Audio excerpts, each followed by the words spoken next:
As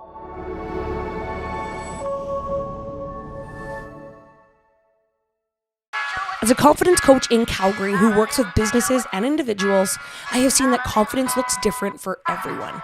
In this podcast, we explore confidence through the eyes of our diverse community, redefining it one conversation at a time. Welcome to Confidence Redefined. I'm your host, Alyssa McMasters.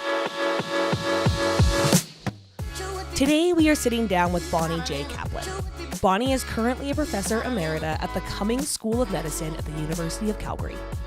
She originally hails from Ohio and completed all of her training in the United States. Her extensive research has explored the biological foundations of developmental disorders and mental health, with a particular focus on how nutrition influences brain development and function.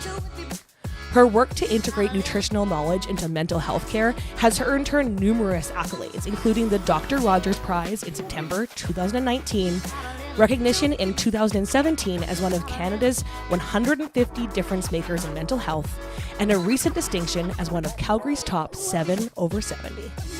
She's also the co-author of The Better Brain, written with her former student, Professor Julia Ruckledge, published by HarperCollins. Welcome, Bonnie. Hi, Bonnie. How are you? I'm just fine. Thanks, Alyssa. Thanks for having me here. Thank you for coming in. I'm so excited that you're here. And I first wanted to kind of share why I thought you'd be such a great guest for this podcast about confidence, because you were in a field of research that was not really researched at all when you were doing it. And it felt, from my perspective, it felt like you got a lot of pushback and you had to be very resilient working through it because you knew that the research was there, but you still had to fight against a lot of different things that were going on. And I think that just exudes confidence for yourself. Bonnie, what initially inspired you to get into the field of mental health? Well, technically, I was training to be a psychologist, but I knew I didn't want to be a clinician. I wanted to do research to understand how the brain worked better. So that led me to mental health. Yeah. And how do you think it has changed since when you first started your career in mental health, which you first did your first research article in 1972, is that correct? That was the first publication I had. I was still a graduate student. Yeah, and that's beautiful. Out of high school, but anyway. Look at you, 1972 to 2024. What have you seen the major changes in mental health across the decades? That is a really big question, Alyssa, and unfortunately the biggest change has not been a good one. The biggest change has been just automatic reaching for medication, and without any understanding of how medication might be used how medication might be used eventually, but automatically beginning treatment of mental health problems with medication, and I think that's been a big mistake. So we have people who really should be seen in family therapy, people who should be seen in various kinds of cognitive behavior therapy. They don't go there until medications fail. That's the reverse of how it should work, in my opinion. And of course, because of my interest in nutrition, I have to say that nutrition is the foundation of how our brains work. We need to teach people why that's so, and then you would see that step one should always be improving what we're feeding our brain so that our metabolism works better, then improve psychosocial issues, and medication should be last. So unfortunately, I think the biggest change over the years has been automatic reliance on medication. From your perspective, how has societal changes of how we view mental health changed in the last decades? You know, I feel as if every question you're asking me has a good and a bad. Great. I want to hear both. Really has a good and a bad. The good thing is people are much more accepting of mental health challenges and will speak about them and go get help, okay? The not so good thing is that the public narrative seems to be, oh, life is so stressful now, that's why we have so many more problems. Life is not more stressful now. I mean, compared to what what my parents and grandparents lived through, they had World War II, World War I, they had the incredible flu epidemic in the world in between those two things, which was worse than our pandemic. And they had the Holocaust, they had the Great Depression, they had the Dust Bowl years. What have I left out? I mean, life was really rough, and people leaving their countries without any way of keeping in touch with their parents or whoever. Back home, we had no phones and no internet, and I mean, it's unbelievable how resilient those people were. So I usually say, I'm not convinced that the changes are really there in terms of stressors. I think what's changed is our resilience. Our population is simply not resilient now. And when I look at the way my parents and grandparents ate and the nutrients they were feeding their brain every day, and now, according to the latest data from Canada and the US, 2/3 of the caloric intake of our people under the age of 19, 2/3 comes from ultra-processed chemical rubbish. Wow. So we are voluntarily letting our children experiment in this way to see what happens to their brains. They would be less resilient. They would have anxiety and depression and all these other things. Yeah. So that's the other side. And it's interesting you say that, because sometimes I even find myself in my generation being like, oh, it was so much easier for our parents to buy houses, right? And we think about it in terms of like finances, or it was easier to do X, Y, Z. But sometimes, and often, I forget just how hard it was for, our parents and grandparents coming out of these massive wars, coming out of these, like you said, in our pandemic, we could call our family, still wasn't good, but they didn't know when they'd ever see their family again, right? And kind of adding on those stresses. Thank you for kind of sharing that and opening my mind to that, because sometimes we forget. Because people want to think that their life is the hardest, right? And I don't believe it. You don't believe that? No. There are different stressors. I mean, the drug situation now. Yeah. But I think that's a different kettle of fish, so to speak. Yeah. But in general, life is not harder in the westernized world than it was for our parents and grandparents. But we have kids who are simply not resilient. By the way, I don't want to overly focus on children. That 67% that I quoted to you, if you look at adults over the age of 19, it's 50%. So we're not doing much better. Yeah. We are voluntarily eliminating half of the nutrients that our brains need for optimizing healthy function.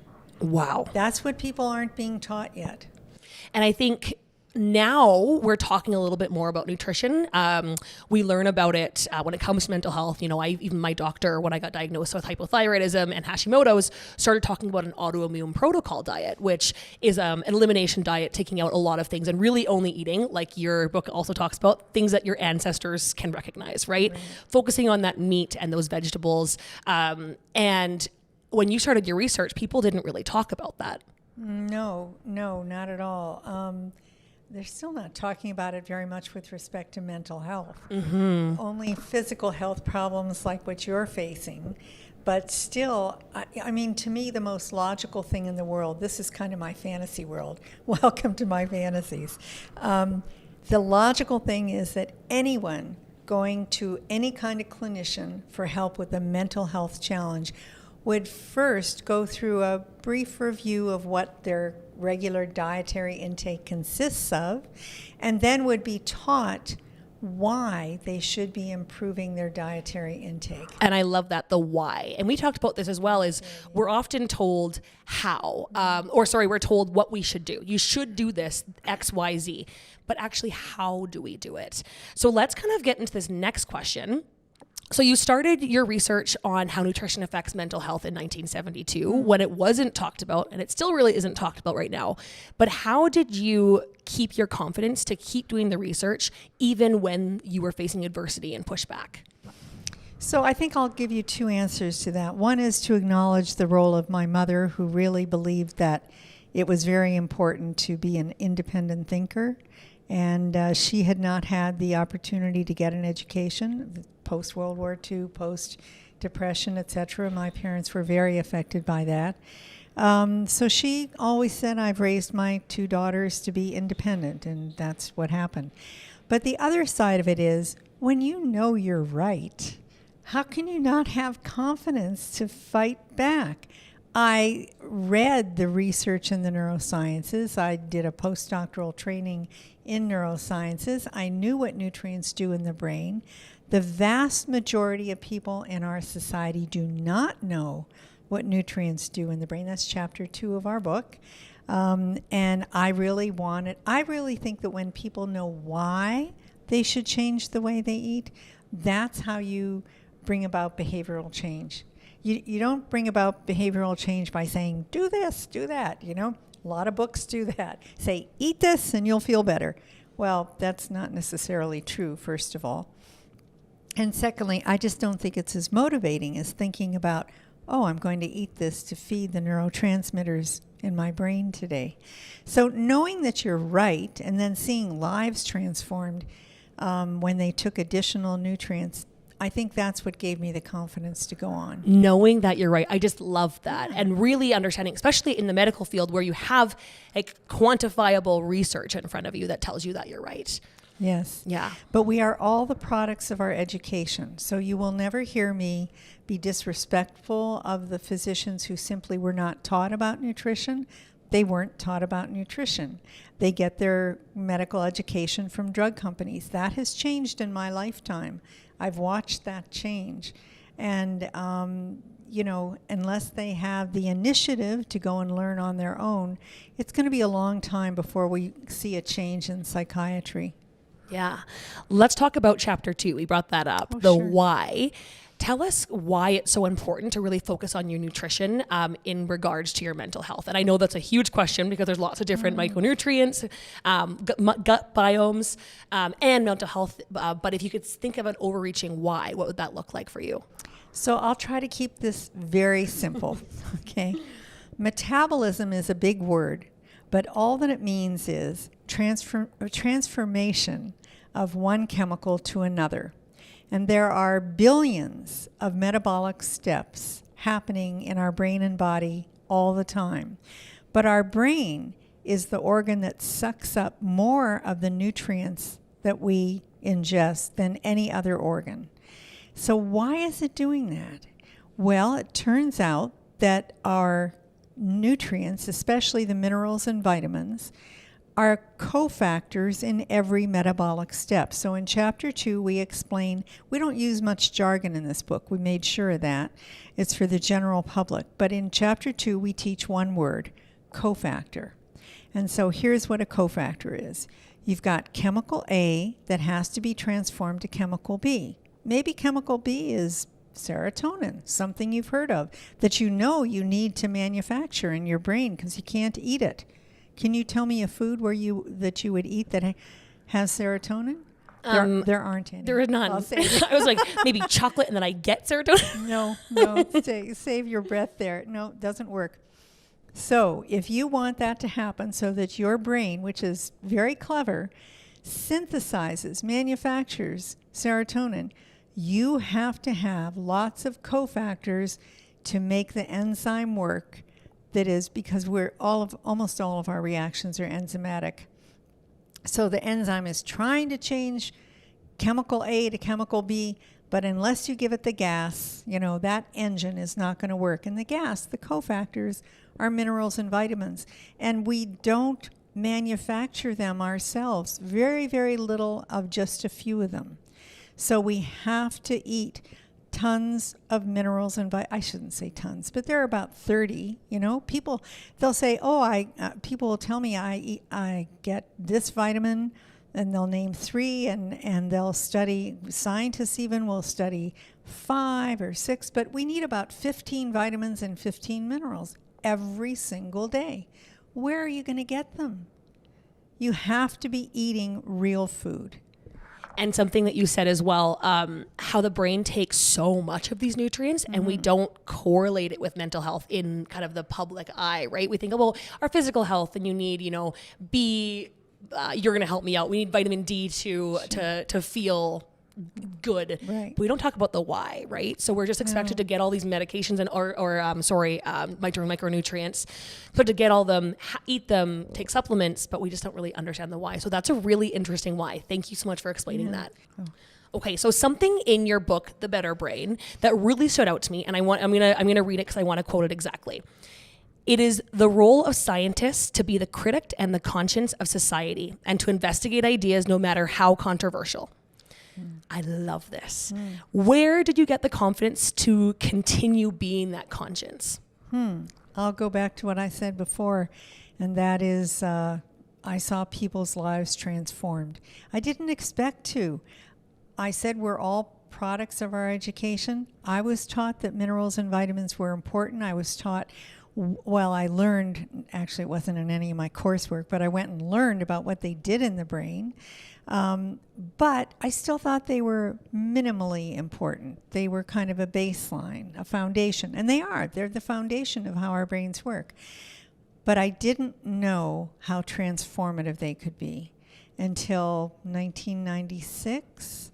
And then I saw some lives transformed, and I saw the statistical analysis that a colleague put together on a group of children, and I saw some individual people who could change overnight, even not completely, but show some benefit overnight when they took a balanced formula with all the vitamins and minerals. When you see that, when you see explosive rage, tantrums disappear in one day, that's, how can you walk away from that? How can anybody? Can you give us some examples or case studies that really stood out to you? Sure. We tell the story of a boy we call Liam. It's not his real name, somewhere early in the book. And this was very, very powerful because the father was someone who I was acquainted with but did not know well. And this father came to our house to drop off some papers for my husband and me. And I didn't know him, but he just looked really stressed.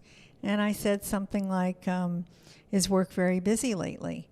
And I invited him in for a cup of tea, and he just kind of opened up and told me how his family was falling apart because his adorable son, who does very well in school, would come home and have rage attacks and so forth. Now, he and his wife assumed that they were not good parents, adequate parents, because the boy held it in at school.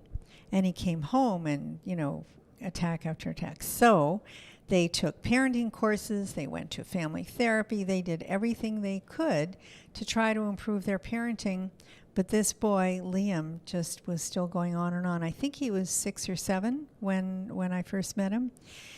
Now, he could not swallow pills, and if any of your listeners are interested, my students and I did some research on pill swallowing and came up with, frankly, a better way to teach people how to swallow pills. That video is also on my website. But this little boy needed help instantly, and we didn't have time to teach him to swallow the large capsules that I was studying that had minerals and vitamins. So I told the parents, look, we think that the minerals are a little more important for rage attacks, and I still believe that that's probably true, but we don't have adequate data on that. So I sent them off to buy a container of liquid minerals, and I said, I don't have a brand to recommend to you. Just pick one that is the smallest bottle because it might be a waste of money, might have no effect. And the father said, I'm a data guy. I'm opening up an Excel spreadsheet. I'm going to keep track of the number of tantrums because he was having like 3 or 4 a day. And the next day they stopped. And he said, I don't have any numbers to put in my Excel spreadsheet. And yes, and they've done kind of on-off comparisons now. There is no doubt this boy has inherited a need for an unusual amount of cofactors.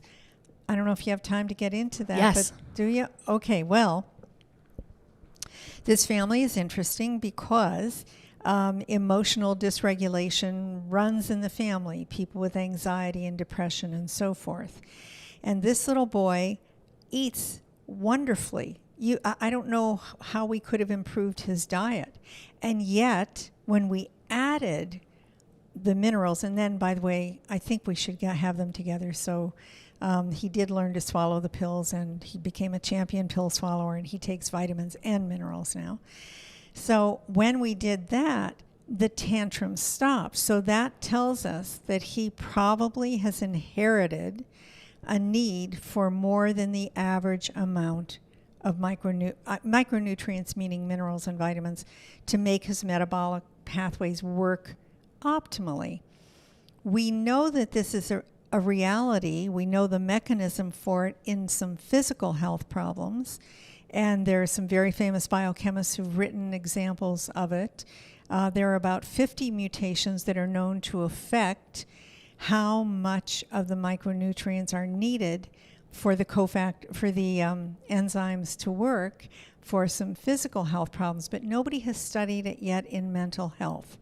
But when I look at a child like that who changed, and believe me, they're not all that dramatic, okay? I hope we're not giving your audience the idea that I'm talking about magic here.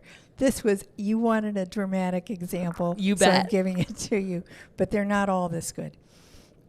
At any rate, I think that if people understood, especially I think when it runs in the family, that's most likely to be an inherited need for an unusual amount.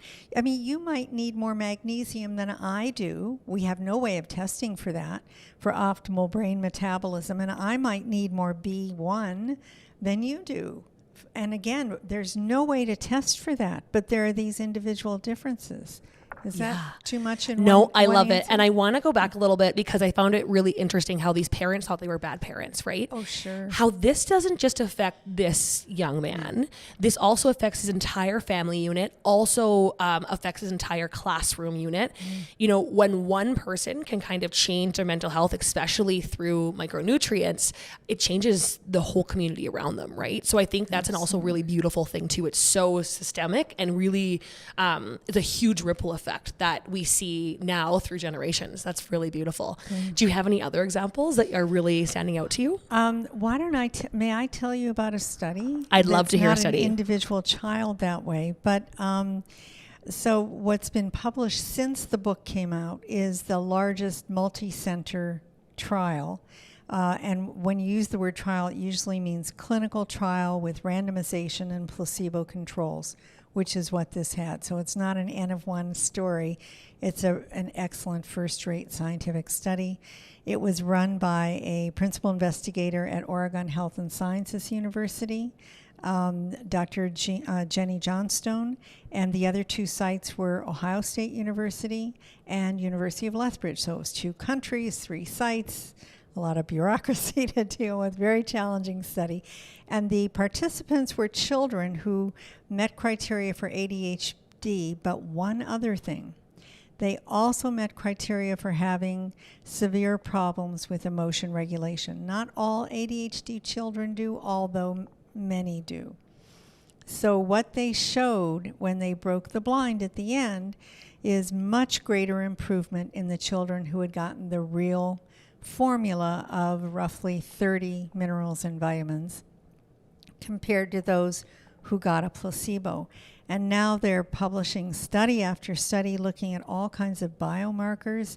We don't know the answers yet. Is there going to be some way that we can test for children? Is there going to be some metabolite we can look for? So they're doing a very thorough job of that. Yeah. That's a very cool study. Yeah, That's very exciting. And there is so many things, ADHD, like you said, like it feels like it's getting more prevalent. And I know a lot of like my parents' generation are saying, oh, well, there's just more ADHD. Do you believe that? Or do you think it's being diagnosed more often? What do you think is the reason for that? I think that this is exactly parallel to our discussion on resilience.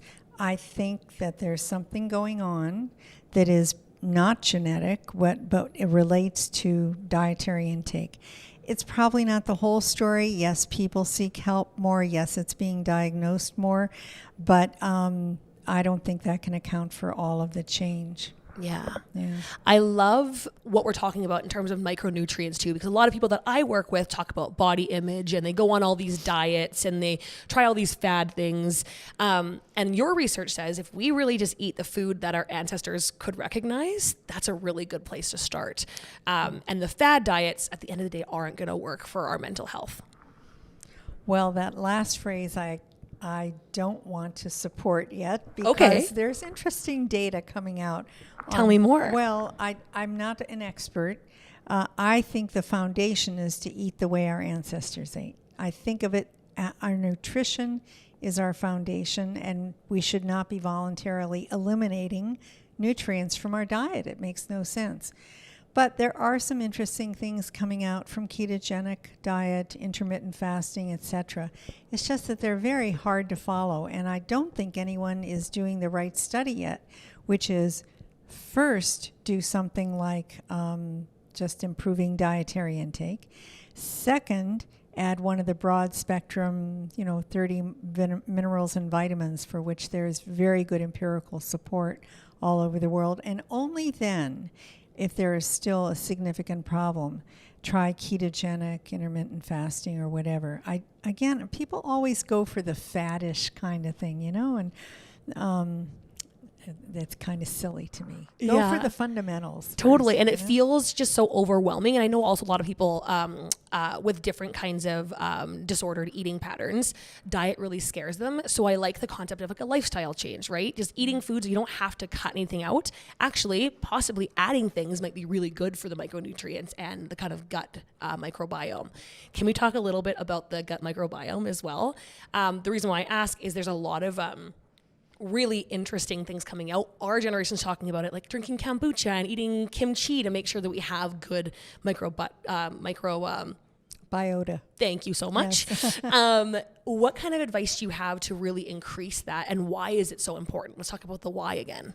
Okay, so I'd like to define a bit of jargon. I find people don't know the difference between a prebiotic and a probiotic.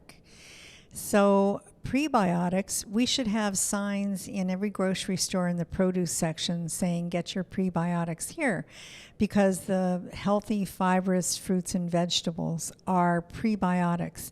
Not only are they providing nutrients to your brain, but they are feeding the good gut bugs. We have millions and billions of bugs in our guts. We're dependent on them to be healthy.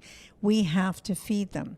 If you feed with prebiotics, feed your gut, the healthy gut bugs, they will grow and flourish very quickly in a matter of days and will swamp any of the bad ones that you have.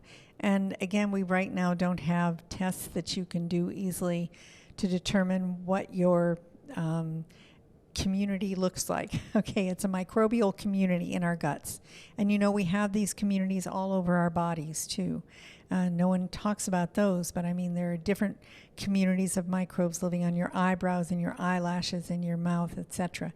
But for absorption of nutrients, you really want your gut to be working well. So start out, if you go to a healthy food diet, a whole foods, lots of fruits and vegetables, complex carbs only, not the simple carbs, then you're increasing your prebiotics and your gut will get healthier.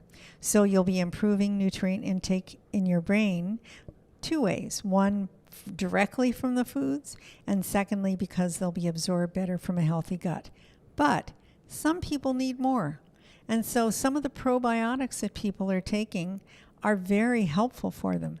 The problem is it's kind of like, I don't know if you know the phrase pig in the poke. I mean, we don't have an adequate way of figuring out which formula to buy, how much to take, and we never know whether it was stored properly so that the bugs in that formula arrive in your own refrigerator healthy and safe, etc. So it's more of a gambling. Yeah. So kind of trial and error a little bit, which, I mean, I wish that we just had like a test that you could take that you need exactly this much, but we don't yet. Maybe one day. Right. So the research that we're really talking about shares that these things really help with our mental health, and our society has told us that it helps with our physical health, and I seem to forgot about our mental health. Now, we can't quantify confidence. We can't say that confidence is a certain amount, but how can, increasing our wellness also in turn increase our confidence? Well, I brought something to read to you, as I think you know. I'm fascinated by the way a lot of the news media seems to think that you can just fix yourself, and they don't tell you how. So there was something in a newsletter that I got just this week that said, here are 5 ways to build your confidence. And I thought, well, this is what I should read. I never think about whether I'm studying confidence or not. We never measure that. But I looked at the 5 things, and here they are. Take action, choose your focus carefully, adopt a growth mindset, in other words, believing you can change, affirm your values, and deal with your anxiety. Well, what does that mean? Deal with it. Deal with it. Just go deal with it? Well, we know from the research that we've done with micronutrients that you can improve your anxiety, not just with vitamins and minerals, but there are some other things like GABA, an inhibitory neurotransmitter, and other things like that, inositol, amino acids that people take to manage their anxiety. But they don't tell you that because they don't want to talk about nutrition, which is kind of cuckoo, right? But they don't want to tell you how you can do it. Yeah. And this is exactly why I stepped into working with people on their confidence is I love that you found this because exactly, take action. Okay, but how? And how do I figure out what action I want to take? Even adopt a growth mindset or affirm your values. But how do you even just discover what your values are? Why is it important in the first place? Because as humans, we need to know why we're doing something. We do. We need to know in order to make real change, or else it's not going to be important to us, right? We need to make it important to ourselves. So that's why I started dealing with confidence, and how I deal with it is very small steps of the how. How can you actually find your values and affirm them? Well, first we're going to find them, and we're going to see where they show up in your life and where they don't show up. And we can often tell that by just where things feel a little bit yucky and you don't feel aligned with kind of more your authentic self. The how of it is so important, and that's why I really wanted to bring you in, is to talk about the why and the how we can help our mental health. And like we discussed, there's nothing wrong with medication if that's what is needed for you, but there's also other places that we can start, and we can remember that micronutrients and our diet is going to help our mental health because of all the amazing research that you have done. Yes, but also exercise, also social support. There's so many things we're not talking about, and I think your audience needs to know I don't think that nutrition is some magical answer for everything. Okay, so the logical question that I really began with but was never able to pursue is, well, if micronutrients are so important for brain health, are the prenatal vitamins that women are told to take, are they adequate? Why do we have so many women diagnosed with postpartum depression? Most of them have more anxiety than depression. And they're so afraid to go on medication, and sometimes that fear is justified. Why don't we know more about that? Well, Julia Ruckledge, who is my co-author on the book, she's had the largest micronutrient research program anywhere in the world, and she's done lots and lots of really important studies, but she's just come out with one. I wish we could have gotten this into the book, but it was too late.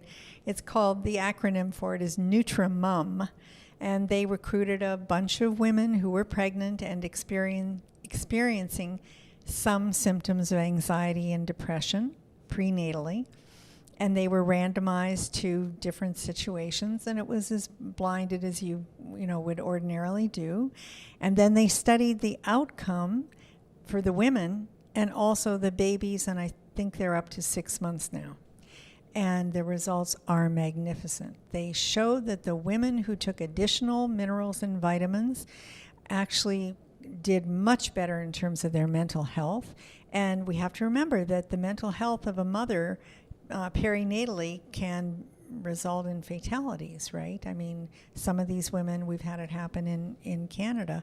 I remember a woman who jumped in front of a train car, I think, in Toronto with her children. They are truly mentally not normal at a period of time when they need to be extra normal and extra caring and so forth. So she showed that, and now the children who were born from the pregnancies where the mother took the additional minerals and vitamins, they are better cognitively. They are more focused, they are more mellow, They are, I mean, if there's anything that taking minerals and vitamins does in spades is for any age, it improves emotional regulation. So these data are very, very important. And I don't think the international media doesn't cover any of our studies. I mean, there have been about 55 published, and there have been about 100, including other groups looking at correlational stuff. And I've seen one in the international media. The media will not cover nutrition as a treatment. There's a real blacklisting there. So Julia Ruckledge's work, she's at University of Canterbury in Christchurch, New Zealand for the last 20 years. Yeah. Beautiful. Yeah. Now, Bonnie, this research really excites me, and I want to talk a little about my personal experience. I have a 2.5-year-old. Oh. I also am 3 months pregnant right now. Oh, okay. And I am taking all my prenatals, etc. Yeah. And I had postpartum anxiety and depression with my son. And when I went to seek help, it was literally deal with it. It was like, oh, just deal with it. I ended up being put on medication, and it really did help me for a little bit. Mm-hmm. But it wasn't until, again, my thyroid we kind of mentioned, that I went on an autoimmune protocol diet, and I really focused on only whole foods. You can look up that diet if that's interesting to you, but it's really focusing on whole foods. And my thyroid got better. I also started feeling better. And the thing that really shook me that I didn't realize is my anxiety was gone without medication. It was gone. I remember coming home to my husband, and I was like, everything's amazing. Like, everything's really good. It was shocking just how different I felt mentally. And that was a side effect that I didn't expect, right? Of course. A great side effect. So thank you for sharing that. What do I need to be taking? What we can talk about that offline because everybody's probably so different. Well, I have to speak as a scientist to that. I could recommend all kinds of individual minerals and vitamins, but all of the research on the 2 formulas that were developed here in Alberta, they're the ones that have been done most competently. All of us scientists rejected taking any money from the companies. And I've been a fundraiser as a result since I retired, because the drug company funded research is very often very biased when there's a company involved. So the natural health product companies do not fund any of the studies. And in fact, we don't let them buy us a cup of tea if we see them somewhere. We just decided we're going to be arm's length away, all of us, all the people I mentioned in all those centers, and there are more. At any rate, so I trust the scientific data. It's all peer-reviewed, all published in really major journals. I think the Nutrimum study is in British Journal of Psychiatry. The Maddie trial, which is the one that I was talking about with the 3 centers, is in the most prominent child and adolescent psychiatry journal that there is. So I trust that literature. And what that literature says is taking a formula that has been studied, that was developed for mental health problems, that combines all of the nutrients that we know are important every day, that's where to begin. There's something that I'm seeing in terms of our nutrients where a lot of our food is just less nutrients dense, and we're getting less nutrients than before. Example, like our ketchup isn't the same ketchup that you had when you were younger. What do you think constitutes for those changes? I would use a different kind of example instead of a processed food like ketchup. Fair. Let's talk about the tomatoes that went into the ketchup. And the way they're grown is different, and probably a lot of them are grown in fields that have glyphosate, which binds up some of the nutrients so that the tomatoes that we eat are not as nutritious. This has been known for a number of years that the nutrient density of our produce is going down. So what do we do about it? First of all, we don't have an adequate measure. We can't walk into a grocery store and say, oh, these apples have more nutrient density than these apples. There is a meter that someday we might be able to test that for us, but we can't right now. So what do? Do you walk away from apples? Well, no, you eat more of them. So this should be driving us to eat more of the fruits and veggies. But it is a concern, and so the other thing you can do is go to farmers markets and try to eat some at least from organic farmers, and talk to them about what are they doing to try to improve the nutrient density of their produce, that's what we can do. Yeah. That's wonderful. Because I'm sure there's so many things that we would want to do policy-wise, right? We want to change the policies. But that was exactly the question I was going to ask you, is how can we as individuals make some changes for ourselves? And that's some really good advice. Now, in terms of, I'm seeing, and I'm wondering if you're seeing this as well, a lot more food intolerances, a lot more people who are going gluten-free, or a lot of people who are finding themselves lactose intolerant. Do you think that has to do with a change in our food, or is that a change in our society? What, from your perspective, is happening there? I'm sure that it's not simple, and I'll give you an example of why it's not a simple answer. An interesting study, or actually two, I think, have just come out asking the question whether or not the way Israelis feed their babies, which includes peanuts in a product called Bamba, whether it alters peanut allergies, because they'd been saying, you know, our kids don't have peanut allergies anymore. And sure enough, they have, I think, maybe 15% the rate of peanut allergies in the children who are exposed to this product called Bamba early compared to North Americans. So that suggests that it has something to do with the way we've been maybe overprotecting our kids from early exposure, because they really do it very commonly there. But we're out of my field. I'm not an immunologist or an allergist, and I don't know what the current thinking is, whether or not improved physical resilience in general would be affecting our immune systems too. It's kind of logical, but I don't have any information on it. Thank you. Yeah. If we could talk about like the top 3 things, let's say somebody is, right now eating a really processed diet and they want to make a change. What are 3 smaller steps they could make to feel more in charge of their nutrition? Well, if they're eating a highly processed diet, they're getting a lot of sugar. It would be probably hard not to. So one thing I tell people who are addicted to sugar, and they use that word addicted, I don't know if it's always accurate, is to stop buying any sugar drink, but to reduce the cravings, to drink carbonated water, like the bubbly stuff that's out there now. People use that as a way to get off of their sugar. And when they do that, and there are some quit sugar programs out there too, which are really good. So once they do that, they are usually able to reduce their processed food intake. There's some amazing books out there about how the food industry has basically walked through the aisles of our grocery stores and said, okay, we got more sugar in those products and those products. Oh, let's get it into meat now. I remember the first time I saw packaged meat and it listed sugar as an ingredient. What is sugar doing in meat or breaded fish sticks or something?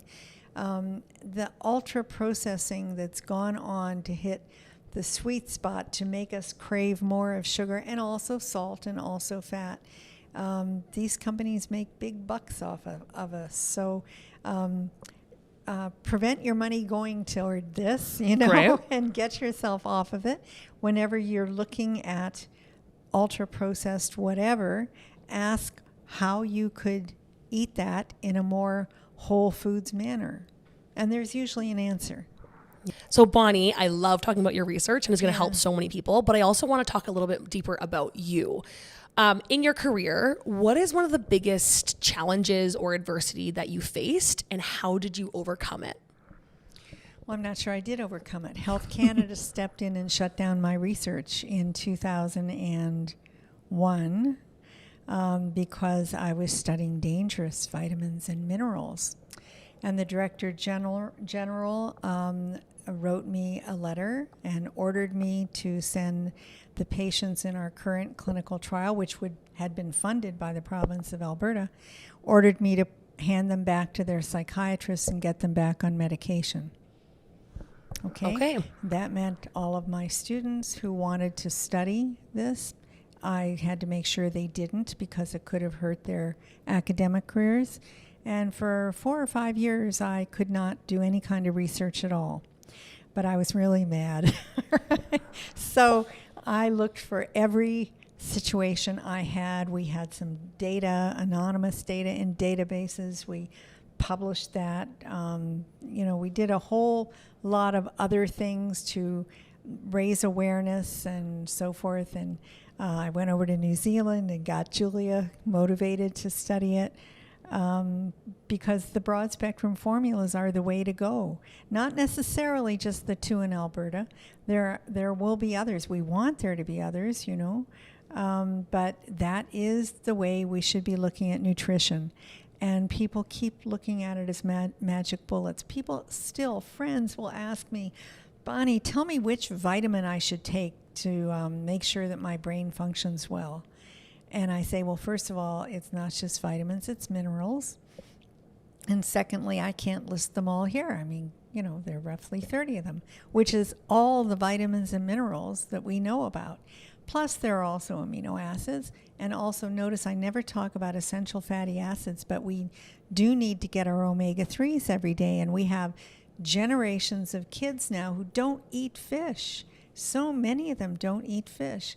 So the only reason, it's almost like not a coincidence, but an accident that we weren't studying omega-3s also. But you can't package omega-3s in the same capsule as powdered vitamins and minerals.